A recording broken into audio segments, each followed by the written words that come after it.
thank you. And Michelle. Hi. Parker. Cool. Thank you. I appreciate it. Well, you know, I put Brad there first for a reason, you know. He's the man. He got it started. So thank you, Brad, and thank you for having me. I appreciate it. You know, one thing I was going to mention before we really get too far into this, in case you don't know me that well, I was born and raised in Port Aransas. Started surfing when I was 12 years old, and in like 1973, 74, and that's the only reason I even got a job, just so I would be able to raise enough money to buy my first board. And so I got a job pulling weeds for somebody, and I raised $135, and as soon as I had $135, I quit. And I went over to Pat McGee's, and I bought this board. And it's a 1974 Weber Winger. My best surf bud, a guy named Skip Rudy, had one exactly the same, but it was white, and we would go surf all the time. Well, that went on for a few years, all the way through junior high and high school, and I got one or two more boards before I went off to college. Then I went off to college, and I came home, and I grabbed my Weber Winger, and I found, right before I grabbed it, my brother told me, "Did you hear about the rain that we had like a month ago?" I said, "I don't know, maybe." He goes, "Oh, it was like 18 inches deep, and we went scurfing on your surfboard. We pulled it behind the station wagon." So, yeah, it wasn't quite deep enough in some places, and it went right over the caliche with it. So that's why it's actually a single fin, and these weird little, they called wingers, you know, like how Dewey Weber was with his weird stuff that he would do. You know, you guys, some of you all remember that was back in the day when the leashes were made of bungees sometimes, and the thing would come shooting back at you with great force, and this thing sliced my ankle to pieces. My buddy, he was smart. He took a pair of pliers and just pulled them out. But I kept them stupidly. Yeah, I think I've still got scars from those things. Anyway, after high school, went to the University of Texas, got a journalism degree, and worked at newspapers ever since. I'm the news editor at the South Jetty paper in Port Aransas. I tried to stick mostly to coastlines as I hopped around the country. Spent some time in San Luis Obispo County, California, working for that paper there.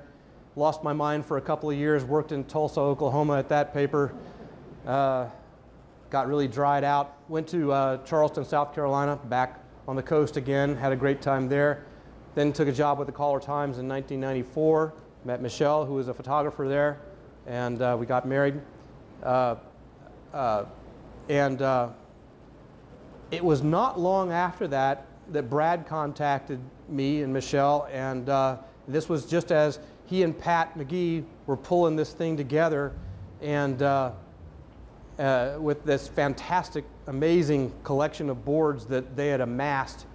And like Brad said, you know, we were going to try to sort of organize it and explain it. And see, there is a slideshow here somewhere. It's not just all me talking. It'll get going in just a second, I swear. There's Brad with, and I know you guys have probably seen it before. That's that Walter Ellisor board. I'm sure you guys have seen it. But you know, it's just a great example of, man, if Brad hadn't done this, you know, this stuff would just kind of be sprayed out all over the place, and nobody wouldn't get to see this stuff. That's the oldest known board in Texas, made in the mid-1940s. It's amazing. Donated by Ellis Pickett. Totally cool move there. But I got to tell you, and you've probably seen that board here. I don't know if it's out. Yeah, the Chip Guest board. I'll tell you the story behind how the Chip Guest board came to be in this museum. Well, the museum didn't quite exist yet. It was like maybe, I don't know, a week or two before it was going to open, and there are carpenters all over the place, and all this stuff's being put together, and Brad and I are standing right over here, and the guy who was having the guy who owned the company putting the lights in, you know, was Chip Guest. And he comes to Ree and Brad, and he goes, "So y'all going to put in a surf museum here, huh?" And we said, yeah. He goes, I used to surf. We said, really? And he said, yeah, I was way back in like the 50s. So we said, where? He said, here. And I'm going, where did you get your board? There were no boards for sale or for rent before 1960 around here. And he goes, oh, I made it. You made it? Where? He goes, in my garage. I still got it. I said, what? He goes, I could bring it over if y'all want to see. Y'all could borrow it if you want. And we, yeah, do we want the Ark of the Covenant? Yeah, sure. No problem. Yeah, we'd like to have that. And he comes over, and there it is. It's the oldest board, next to oldest board that I know of in all of Texas. There might be another one out there somewhere, but I don't know about it. And anyway, it's the oldest board I know of made in Corpus, or anywhere near Corpus. Didn't he get the Popular Mechanics? Oh, yeah, he did it based on that whole Popular Mechanics thing that came out like back in, I don't know, like the 30s or 40s. How to make your own surfboard, right? But to go to the people who really kind of got surfing going around here, and I know some of y'all know this, so I look out here, I'm like preaching surf history to you, and you guys, some of you, not to say you're old, but you've lived it, and I know that it's not lost on me that a lot of you guys know some of this stuff already, but maybe I can tell you a few things, maybe I can fill in a few holes. Cecil Laws, right here, and his wife Ruth, and their son Larry. Cecil, well, they all went to Hawaii back in the early 60s for a vacation. This is before any kind of surfboard rental or sales were happening here. And they were living here in Corpus Christi. Cecil was a 40-year-old petroleum engineer. And they got surf lessons in Hawaii, and they dug it, and they came back, and Cecil, the father, decided he would import some boards because none for sale. He called Hawaii. He didn't call Hawaii. He told me that he wrote to the Hobie Corporation and never got any returned, no returned correspondence. I don't know why he didn't call. He said he wrote letters. Anyway, imagine, look at the bonanza that the Hobie Corporation could have had. A whole state, no one surfs yet. But Hobie's like, yeah, whatever. Texas, I don't know. Eventually, I think Hobie did make some money here, but he said, let me see, I'm going to find, I talked to Larry and Cecil several years ago and kind of did little interviews with them about their whole experience from way back then, getting everything started, and I feel really lucky that I did because they both passed away since then, and it was just within the last several years. Let's see. Oh, quick shot. There's Ruth getting a surf lesson at Waikiki in Hawaii. That photo was shot by a guy named Clarence Mackey, M-A-K-I, who is sort of a semi-famous Hawaiian surf photographer. I think he's credited with shooting the last photo of Duke Kahanamoku actually riding a wave. Anyway, and when we got this photo, we were really, like all the photos that we obtained for the book, we were really tried to be conscientious about getting proper permission from photographers. Well, so we figured out that Clarence Mackey had shot this thing somehow, I don't know how, and we found out that he was in his 80s and still lived in Hawaii and was terminally ill. And his caregiver brought to him a form that we, a release form that we mailed to them. And so I think literally on his deathbed signed off on using that photo in the book, which just blew me away. He was a great guy from everything I could gather. Anyway, so here's something Cecil told me when he was in Hawaii. He said, I didn't think I'd ever learn. It was the paddling. It was so hard to get up the speed to catch a wave. So, comes back. After he couldn't get anything from Hobie, he went through some other board maker, and he doesn't remember who it was, and he imported 10 boards. He said that he was pretty sure they came out of California, but it's been a lot of years. He didn't remember. I asked Larry Laws, his son, about this. He said the boards said Duke Hanamoku on them and were, this is his quote, the ugliest surfboard you could ever imagine. And he said, and I asked Cecil, I said, Cecil, are you sure that you were really for sure the first? He goes, I was the first. He was really adamant about that. He said, nobody else even knew what a surfboard looked like around here. And he said, he at first imported those first boards just for his family and friends just to have fun on. Then he decided maybe he could rent them on the beach. So he sent away for more. And he got what he believes were, and I'm quoting him again, a bunch of reworked old beat up boards, even though I was told they would be good. Anyway, he said, everyone said you can't rent surfboards out there because there aren't waves out there. I said, that's not true. There are enough waves. And we've been saying that ever since, right? And this is something Larry said. He said, it was fun. It was really fun. It was different from Hawaii, but it was fun. It's like, hey, we're doing this. Nobody else is, but we're doing it. It's working, and it's really cool. So it was a great thing. A lot of people would scoff and say there's no surf, and I'd say, yeah, but we're having fun. That was summer of 1962. He said they started renting boards on the beach a bit south of Bob Hall Pier then. Larry was sort of Cecil's beach boy. Larry got 25% of gross rentals. The business was called Southern Surfboards Incorporated. Larry said they used a converted Sunfish trailer to carry the boards to and from the beach. They towed the trailer with a blue 1953 Ford with a floorboard that was so rusted that you could see the road as they drove. He said, Larry said that when he got home, he'd have to clean the sand off the money before he brought it to the bank. That's true beach commerce. Anyway, he said, I asked him, again, I asked Cecil, and then I asked Larry, you sure nobody else was there? You sure you were the first? He goes, nobody. Nobody was out there besides us. He expanded to South Padre the same year, tried to expand to Fort Walton Beach in Florida, but it didn't work out. They expanded to Galveston. Cecil said the city fathers welcomed us with open arms. They were so glad to see a new sport come to the island.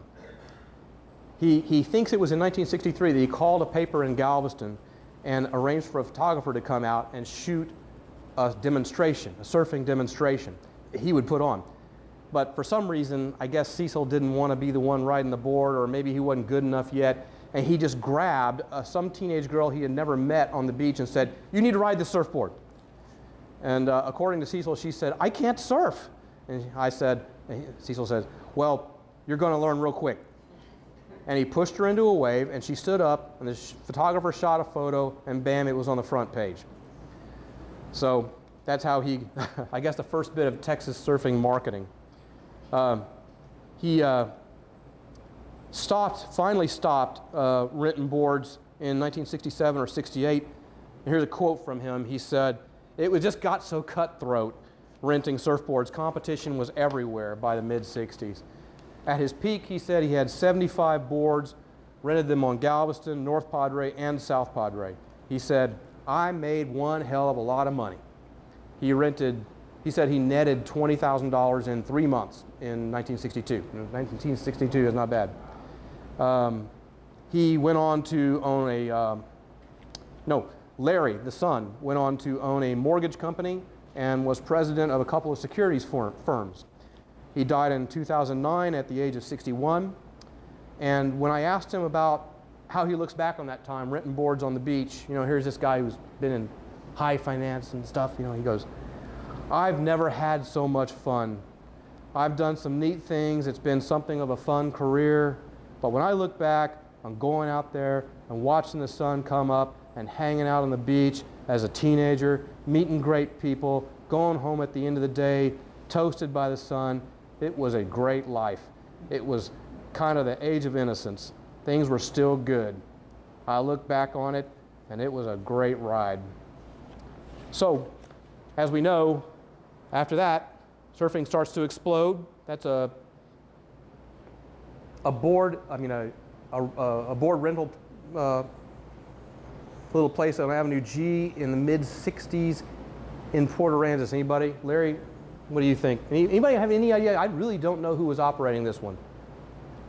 Does it look familiar to anybody who's been around? Maybe George Hahn, possibly. Yeah.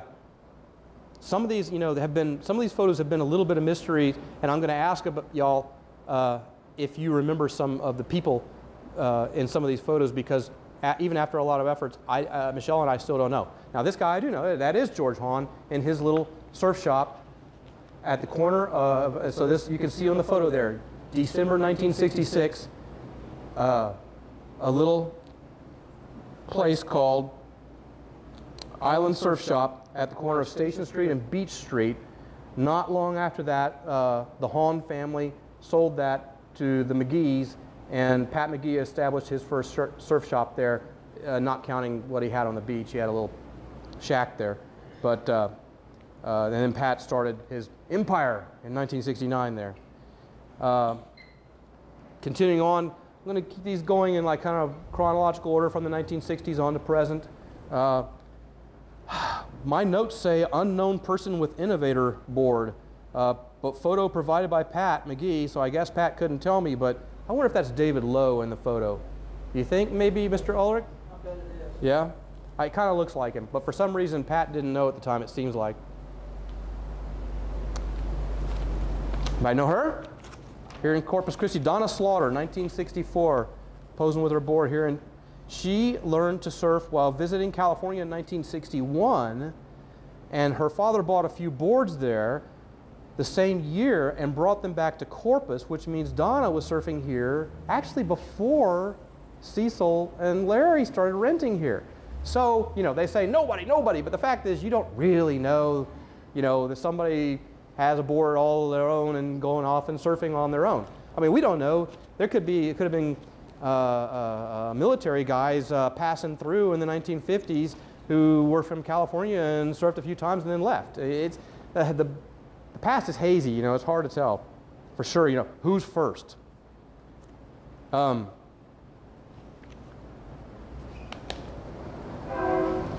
Debbie Teller, Port Aransas, mid-1960s.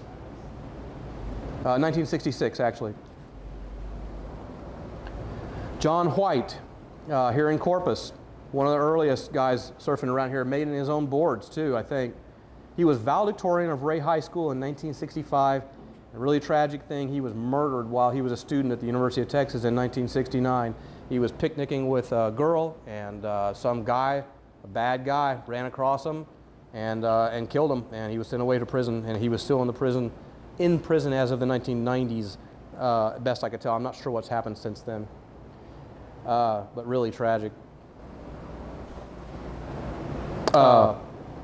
Patty Knox, Port Aransas, mid-1960s. This is a Caller Times clipping from 1967. You can read it as well as I can. Made the top of the front page. We're already breaking the rules. I paddled across. How many people have paddled across the channel in Port Aransas? See, we all do it, and we're going to pull it off. But man, it was a furor for a while. People getting busted over and over, and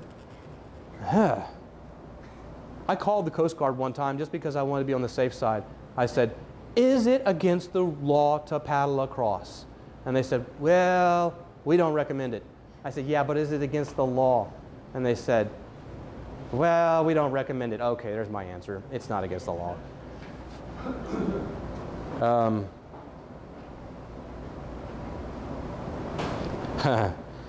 That's a photo by Murray Judson, who's my boss at the South Jetty and has been shooting this area since the 1960s. He was a Caller Times photographer, and he's owned the South Jetty since 1981, him and his wife Mary, and he's been shooting surf-type stuff since the 60s. That's just a great shot. We don't know who he is. I like the sand. Surfed Out. That is Paulette Just, a really good surfer that era. Won a number of surf contests, lived in Port Aransas. This shot was made during the 1850s. Look at it. No, the mid-1960s. She told me, well, she later moved to Canada and just kind of got away from surfing, but she says she still has dreams at night about it. 30 years, 40 years after surfing, she still dreams about it. That's just cool to me. Roger Barris and Larry Haas, right? Am I right? Am I getting that right? Correct. 1967, renting your place on renting on the beach. Right. Be a good investment to keep these things. I threw this one in just because it's a photo from the Caller Times files, 1960. So before pretty much anybody was surfing, but it's Bob Hall Pier. I just had to throw it in there. That great big chunk taken out of the pier was taken out by that shrimp boat. That's why that photo was shot. Nothing to do with surfing. But it's Bob Hall. It's 1960. I had to include it. This was a photo shot during a contest in Port Aransas. Look at that long lens, man. Isn't that great? What year? 1968. The guy who shot it was a guy named Johnny Roberts, who owned the building where Custard's Last Stand is. I think he owned the business itself, too. You think I'm right about that, Ethan? You remember? Do you know? Well, anyway. Yeah, Johnny Roberts owned a number of buildings. He owned the building where La Playa, the restaurant, is now. They had, my gosh, that particular building has had so many different businesses in it. My own dad had a chemical analysis business in it. There's probably still mercury on the floor. Then you see the Surf Queen poster on the far left. It's up there. Yeah. Another copy of it up, right up here on the wall. Dan. Oh, you do? Oh. Right there. Ha! Might even be the same one. No, yeah, it's the same. It is exactly the same. That's just crazy. Wow. Anyway, isn't that funny though? I mean, here we are. We're talking about 1968. That's just like 6 years after nothing was happening. All of a sudden, we're on scaffolding and just, you know, a group of people. Let me see. Left to right. Ira Wright, Kathy Cox, Doug Foster. Any idea who the last guy is? Anybody? Don't know. For some reason, I got 3, but I don't have 4. Whoever provided me the photo just didn't know the last guy. Kathy Cox is still alive and living in Carlsbad? Yeah, California. Or Carlsbad, I think. Yeah. And she and her husband own a hotel right there across from, I think, Carlsbad State Park. Okay. And there's pictures of her all throughout that hotel, you know, as part of the decor. So she's still around. Is she the one who was on the billboard? Also, right? There was a billboard around here back in the late 60s or early 70s that shows her in a bikini. I guess it was. It was what? Okay, there you go. Yeah, advertising the. Yeah, there you go. Left to right. Well, maybe not quite left to right. This is Pat McGee and Billy Kohler and Mike Lee. We all know Pat McGee. Mike Lee is an attorney now here in town. Billy Kohler, I'm not sure. Anybody know? I don't know. The story behind this photo was that car was a, I believe, 1965 Pontiac GTO that belonged to Pat's brother, Jim. And Jim was away at military service at the time this photo was shot. And before he left, he told Pat, "You can drive my car, just don't take it to the beach." Okay, moving on, kind of edging into the 1970s. Down South Surf Shop, that's the interior. I meant to mention at the beginning of this, did I mention that most, if not all of these, about half to most of these are not in the book. I tried to vary it up so that, I don't think this was on the walls at all here or in the book. Anyway, Down South Surf Shop, 1971. Place was established by Tony Mirzwa. Anybody have any idea who the little kid is behind the counter? I have no idea. It looks like Linda. I'll think of her name later. She's married to Mike Conley. Okay. Hurricane Fern, 1971. Hitting Wooden Bob Hall. The old Wooden Bob Hall, pretty hard. This was a shot from the Caller Times files. We were really lucky that they don't just let anybody go fishing around in their files, but we were lucky. I worked there. Yeah, we had an inside line. Insider. This was shot right outside of Down South Surf Shop right after Hurricane Celia. And Down South was part of the name of the shopping center, John, was, wait, I've got it. Salem.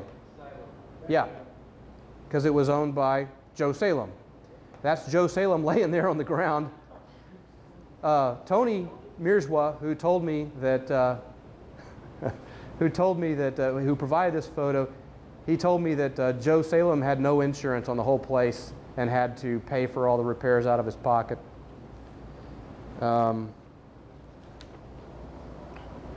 Pat and Tippy Kelly, 1971. So let me say this for the record about Tippy, even though you may know it already. At least 58 first place service, at least 58 first place finishes in surf contests, 19 Texas state titles, 4 national titles. Pretty good record. Pat has served as a Texas surf contest judge for many years, and they've run dockside since 1994, for the record. Here we are, Larry again, renting boards on the beach, 1972. Those boards look much more like 70s boards than 60s boards, right?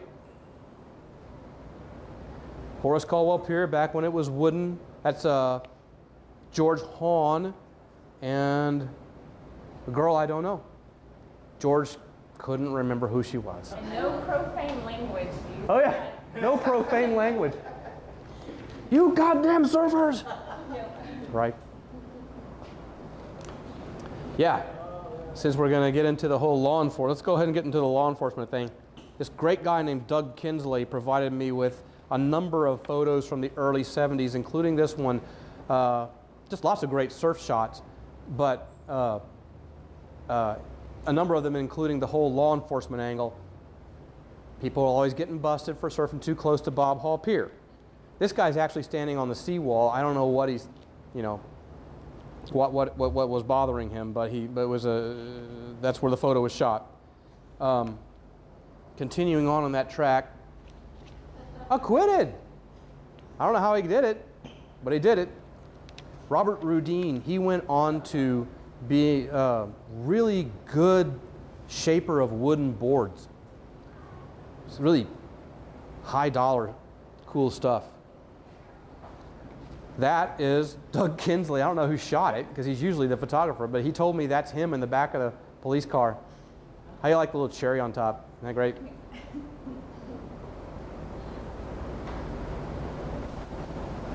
Not moving. Oh, it was hesitating. Okay. Corpus Christi PD, if you look real close, these guys are doing this. I'm kind of surprised they're not just raising the middle finger, but let me see. Who's in there? Keith Mabry, Robert Rudine, and somebody named Gina Lanza. Yeah. High school with her. Really? Okay.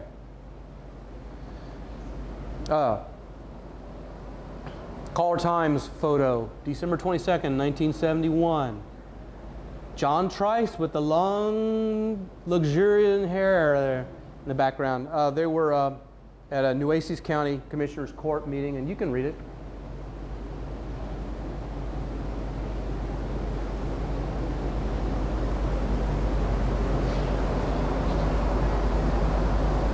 That one may not be as easy to read, but surfers started organizing. Bob Hall Pier trying to get people registered to vote in 1971. People in the photo include Doug Kinsley, John Trice, Molly Connor, who eventually was Molly Trice, right? Anyway, Lavetta Baggett and Roger Barris, the Surfing Advisory Committee, was organizing that whole thing. Way ahead of their time, way before Surf Rider Foundation. Mark Ulrich, who's sitting right here. There he is in his mother's house on Carroll Lane in 1971. Got a lot of hair. Mike Gallagher with a ding to his head. surfing injury, 1971. Yeah, I wish I still had that much. That's me, 1978. I bought those shorts because Mark Richards wore them. It was like a lightning bolt. You know?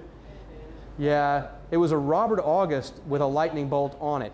See, this is how stupid I was. I said, hey, see, Pat McGee had the deal with Robert August all those years, you know, and he said, well, you ought to order a Robert August if you're going to get a new board. Yeah, I want to get a new board. So I call him up and say, yeah, can you put a lightning bolt on it? I'm sure they were like, hey, man, if you want a lightning bolt, call lightning bolt. But they said, yeah, we'll do it. And it was beautiful when it came in. Cherry red, bright yellow lightning bolt. I still got it at home. It's really pretty. Still got a lot of pressure dings on it, but I still got it. There's Trice's shop, Island Surf and Sunwear, North Padre, 1978. Is that building still there?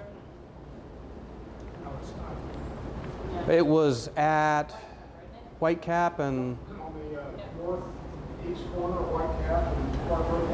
Right. but not there anymore? All right, I never got out of Port Aransas. I don't know. Gary Tinnerman in the foreground. Kind of interesting. It's a water shot, you know, from 1981. Gary owned Southbound Surf Shop on Staple Street in the late 70s, and he also had a line of boards called Tinnerman Pro Series.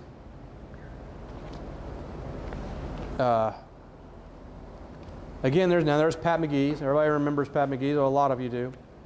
You know, I got to say one thing about McGee's Surf Shop. I worked there for a couple of years, like in summers in the late 70s, early 80s.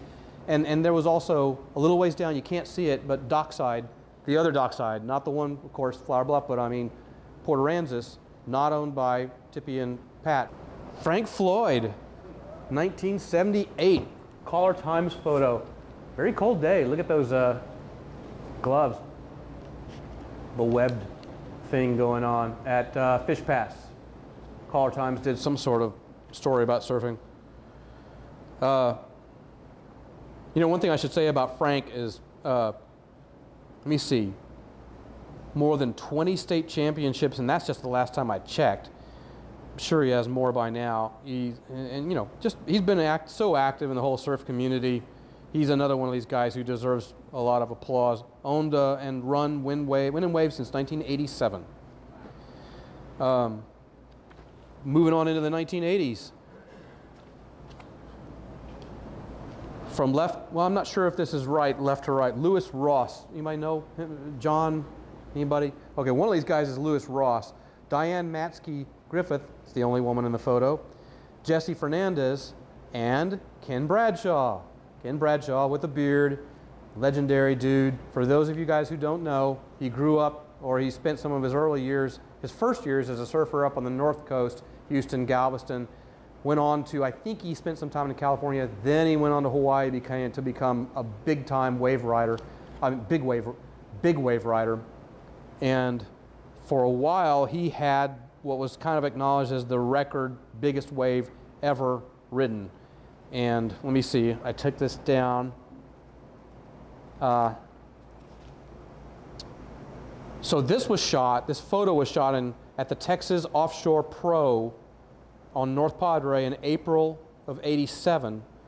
12 years after that is when he rode that wave in Hawaii, outside log cabins, North Shore, 80 feet high. That's the generally acknowledged deal. Although some people might argue with it, I can promise you he's ridden bigger waves than me. Larry Bertelman, surfing North Padre. Legendary Hawaiian dude, unbelievably hot surfer from the mid-70s on through the probably mid-80s. And, you know, I think it's kind of a small day, but he made a real show of it. So this was April 1984. Sundeck Classic was the contest. He was defeated in this contest by Matt Keckley from Florida, won a $4,000 purse. And I should say also one more thing about the whole, there was a period there in the 80s where some big-time surfers from around the world were coming in and competing in these pro or pro-am type contest, and Frank Floyd and John Trice did a lot to bring those kind of guys in here. And there might be some others who were big making that happen, and I'm sorry if I'm forgetting their names, but anyway, it's pretty cool. I mean, these were guys who were the biggest guys in the sport coming here to Texas to compete.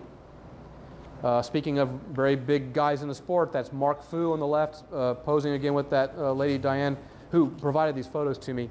Mark Fu was another one of these big-time Hawaiian guys, big wave surfer, and you know, he was competing there at this contest in North Padre, and it was just let me see, this was in the 80s, and it was in the let me find it.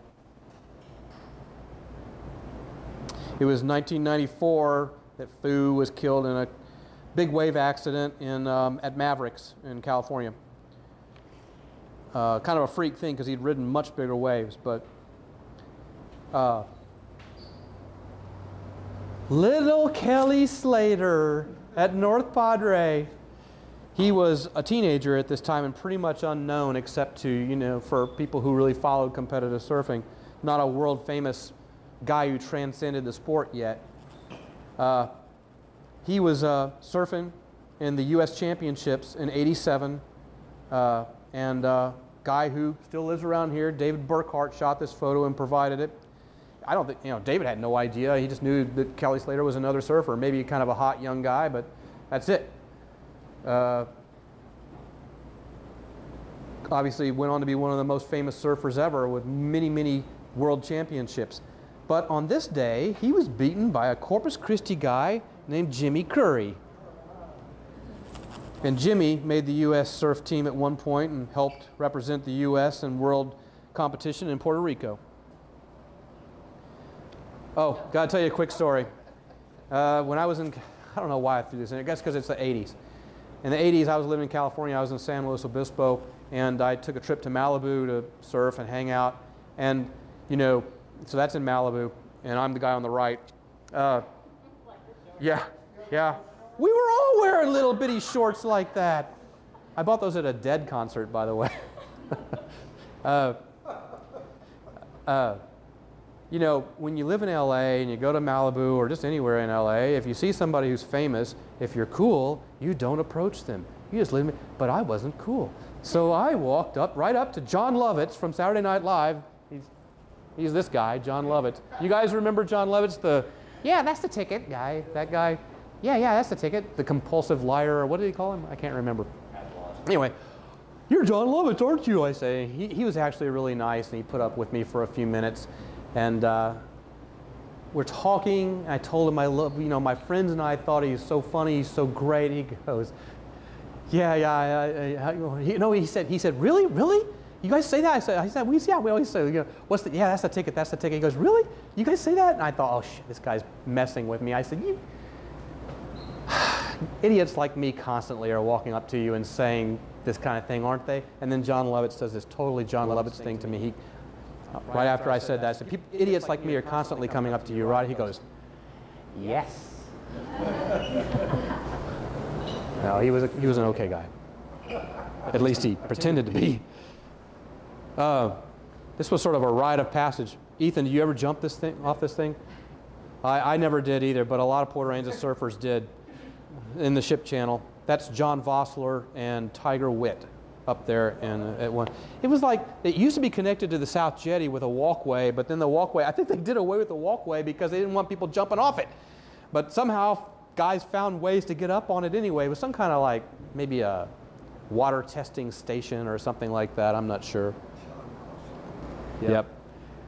Kenny O'Connor, really talented surfer, shot here from the water by David Burkhart in the 90s. Wait a minute, was it the 90s? Anyway, and we're going on into 1992 now. This is another tragic thing, you know. Ken O'Connor died while surfing very big surf in South Padre in 1992. Actually, I think the photo was shot in the 80s, but I got mixed up. Yeah, it was 1992 that he passed away. Moving on, continuing in the 80s, Lance McCormick, surfing Fish Pass, 1987. I'm guessing that might be between the jetties. I'm not sure though. Photo by Mike Boyd. Man, if it wasn't for guys like Mike Boyd and G. Scott, and I could name a number of other ones, John Steele, it would have been impossible for us to do that book without photos they provided. Michelle and I hit over 40 different sources for the photos that went in that book, and also here on the walls here. And it would range from G. Scott with this massive library of photos that he's been shooting for the last 10, 15 years, to guys who are like, I have 2 shots in my scrapbook, but I'll share them with you, and that's cool. So, you know, we hit everybody we could. This was the Roach Coach. Yes, it's in the book, but I just had to bring it out again. I love the story, that's why. Let me see. So the way it was explained to me is there was a club called the Orangewood Surf Club here in Corpus. About 1980, one of the members, using his dad's Exxon credit card, bought this car for $100 in South Padre. I don't know how you use an Exxon credit card to buy a car, but anyway, that's what they told me. And then on the drive back to Corpus, the hood flew off the car and nearly hit a Mercedes. The Roach Coach. I love the spray painted flames. This is a photo shot by a photographer from the Caller Times named Eric Schlegel. At least he was with the Caller Times back then. And this was in I'm not sure I have it, but I know it was the 80s. Anyway, part of the reason he's unidentified, it's at the Fish Pass, but the reason I included it is Eric went on to be really a world-class photographer who's been to every Olympics since the 80s, and he shoots for all the biggest, the New York Times, Zuma Press, everybody. So, and Eric's a surfer himself, so he snuck in surf photos as often as he could. Another 1980s shot from the Caller Times file. Do I recognize him? Kevin Tansey getting a some sort of award, some sort of contest plaque at a TGSA banquet in the 90s. Don't know who the other ones are. Anybody know? This photo was provided by Frank Floyd. I don't think even Frank remembered.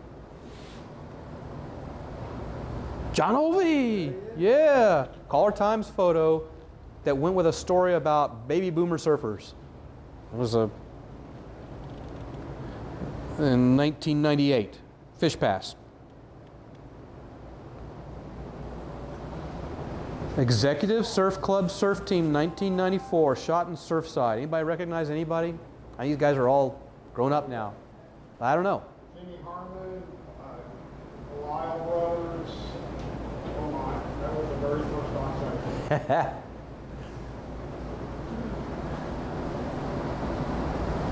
Man, look at that. That's getting high. Jeff Harmon, south side of Fish Pass, about 1995. Look at that wave, isn't that great? Julie Polanski, 1998, Bob Hall Pier. So Julie, let me see, a lot of competitive success. Took first place in the senior women's division at the United States Surfing Championships in Oceanside, California, 1999. National champion. That lady doesn't surf, but That's the only picture I have Ann Richards and me topless.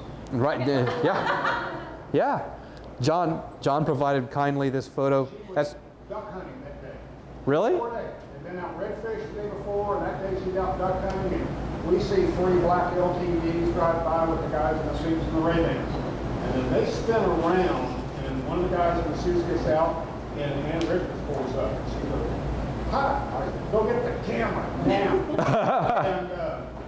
And she didn't know what was going on. We said, "Man, this is U.S. Surfing Championship." "Oh, it is?" So that just happened to be. So you guys just walk up and said, "Hey, can we get your picture?" Or Grab the camera, we have to get a shot. Everybody's going, "Who's that?" We're going, "It's the governor." You're kidding. right? Was she nice? We gave her a hat, it says U.S. Surfing Championship on it. But no, she'd been out duck hunting that morning.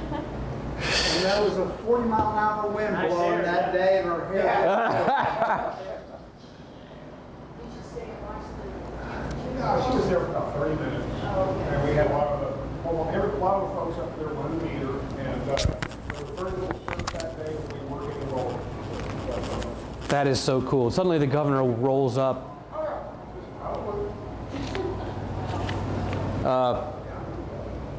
So when they did the groundbreaking for Packery Channel on August 20th, 2003, about 1,100 people showed up, and everybody was told ahead of time, bring your own shovel. So they did. That's the biggest groundbreaking I can remember ever seeing. We're in the 2000s now. That is Putty, Philip Putty Albright in the background. At the time, he was the instructor at A&M Corpus Christi's Surfing 101 class. And so, and this day, there in the surf, was finals. And Michelle shot this photo. I think it was you. Yeah, I think it was you. Wait a minute, might have been Gongora. I know, Michelle did shoot some of these. Steve Schuster, Hurricane Katrina swell, Bob Hall Pier, 2005. An amazing year for hurricane surf. By the way, Michelle and I were paddling out. I'm pretty sure it was Katrina. Well, same year? Yes. Okay. Maybe it was another storm swell. I still think it's Katrina, but either way. Yeah, why am I embarrassing ourselves? Yeah, we were paddling out and we got caught in the most hellacious riptide ever between South Jetty and the pier, and got sucked straight to the horizon. We were beyond the end of the South Jetty, and then just this Coast Guard boat just appears. We said, hey, can we get in? And they'd already had 5 other guys with their boards in there. Like, okay. Michelle shot this one for sure. She was standing on the South on the South Jetty, looking toward the North Jetty at St. Joe with probably a 400 millimeter, I don't know. And you and Jen went and surfed, and I didn't. Yeah, that's right. You had to watch the kid. We only had a babysitter for an hour, and I looked at the surf, and that's going to take. That was Hurricane Ike.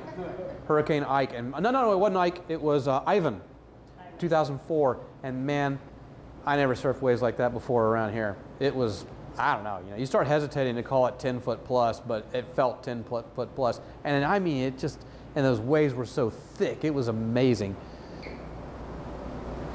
Again, more, I don't know who this is. Anyway, I think it's a G. Scott photo at Bob Hall. Just what a period we had there. And so many great photos of hurricane surf came out of that. It really helped us a lot when we put together the hurricane surf exhibit here about a year or 2 later. Right. Yeah. And then after we did the hurricane surf exhibit, there wasn't a hurricane swell for 5 years. Right. And we got blamed for it. Tapped out. That was a fun exhibit. I mean, oh man, we had photos from, and some of the South Padre stuff was unbelievable.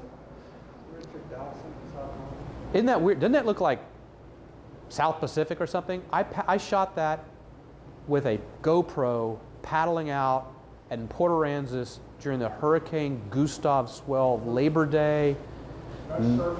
I saw you out there that day. Yeah, Gustav. That was just unbelievable. It did.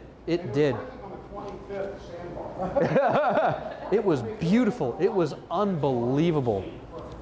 Michelle had something going on, or she had to watch our son or something, and I surfed it for a little while, and I went in and I called her. I'm like, you have to come here now. And she did. Yeah, it was just one of those, everything lined up perfectly. And that's kind of a crappy shot, and it still looks great. What year was that? Now we're coming up on 10 years, I think. Let me look.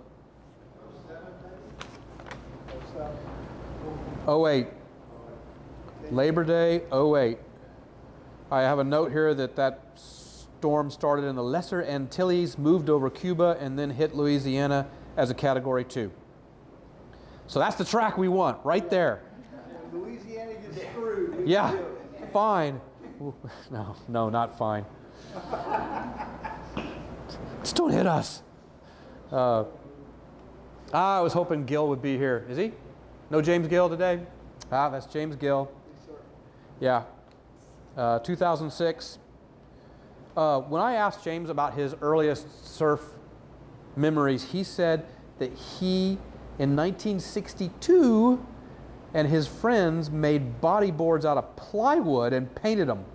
So that was his earliest experiences. This guy is slotted. Chris Guzman. They call that day Super Tuesday, December 9th, 2003. Photo by Mike Boyd. That's just beautiful. One day I was out at Horace Caldwell Pier just shooting guys surfing, and this guy finds a pigeon that's like drowning. And he just grabs it. That that's Nick Jones from Port Aransas. And he grabs it and starts taking it to shore. And as he does it, the bird's like, ah, like that, you know, drying off. It was great. We put that in the front page of the paper, I think. Morgan Faulkner. We shot this for a little profile on Morgan. It's kind of hard to sum up Morgan, but he's just a great surfer. And he has a place on the North Shore. He's there every winter. He's becoming more and more of just a veteran, well, getting close to veteran North Shore guy. Great competitive record. Surfer Magazine called him the best surfer in Texas. Kind of saying a lot. And he runs Texas surf camps in Port Aransas, as many of you know, and those are some of his client/students there.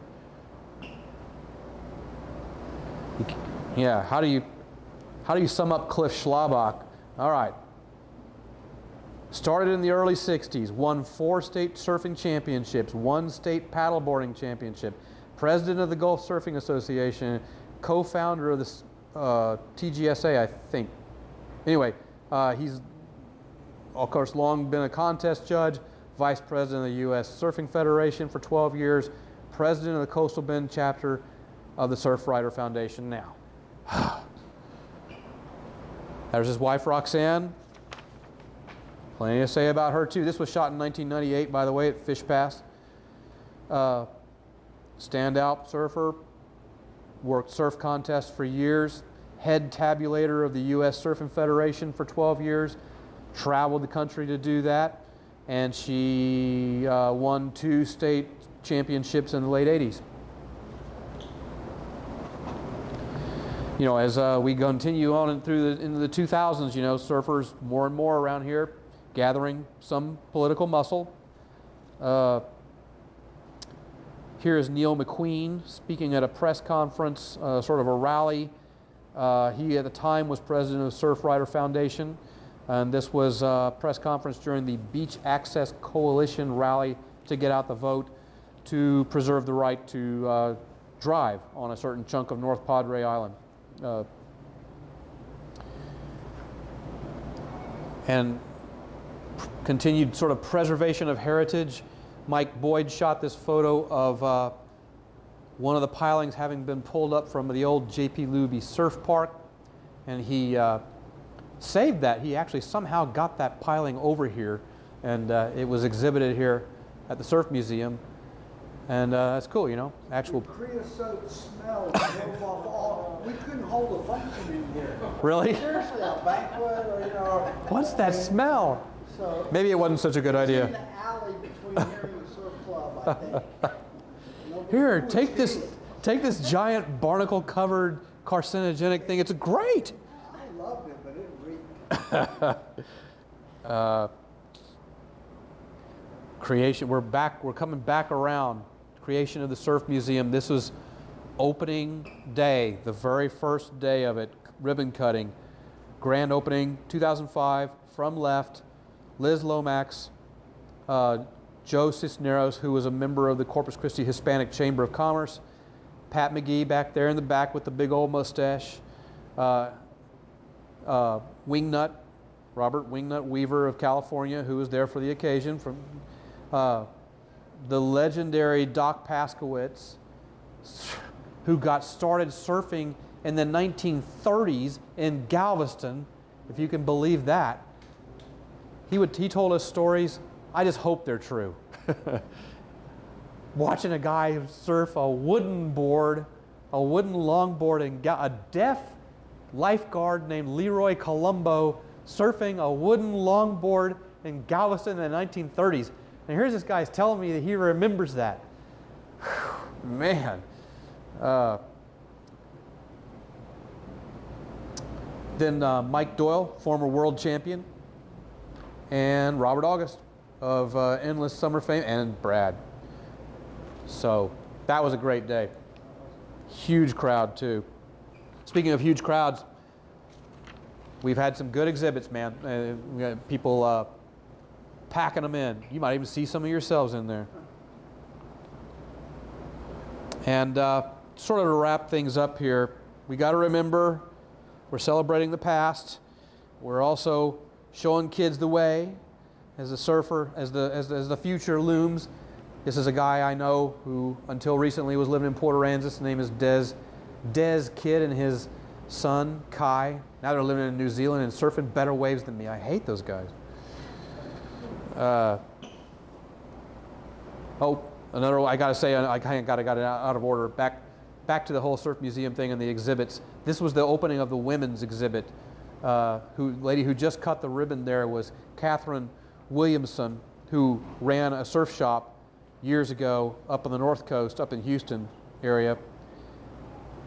And from left, everybody in this photo except one was a former national champion of some kind, a Texas surfer, a female Texas surfer who was a national champion.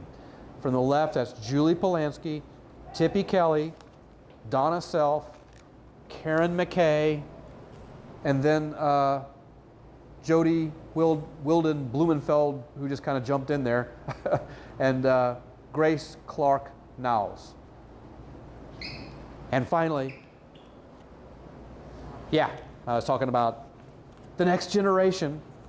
That's a little girl named Caitlin Shannon. She was only probably about 4 years old when that photo was shot. Now she's a sophomore in high school in Port Aransas. So this was about 10 years ago. She's so tiny. Jerry Seinfeld said, children are cute and beautiful and everything, but let there be no mistake about it, they're here to replace us. That's it.